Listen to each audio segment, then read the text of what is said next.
ಭಾರತ ದೇಶದಲ್ಲೇ ಅತಿ ದೊಡ್ಡ ದೇವಾಲಯ ಯಾವುದು?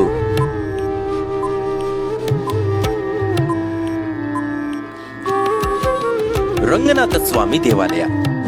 ಶಬರಿಮಲೆ ಯಾವ ರಾಜ್ಯದಲ್ಲಿದೆ?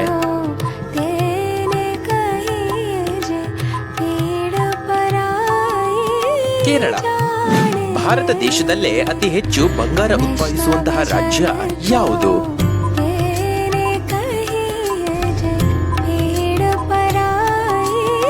ಕರ್ನಾಟಕ. ಧೃತರಾಷ್ಟ್ರನ ಮಗಳ ಹೆಸರೇನು?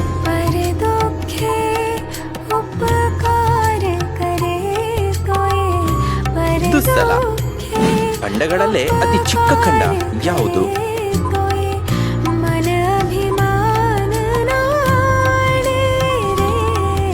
ಆಸ್ಟ್ರೇಲಿಯಾ.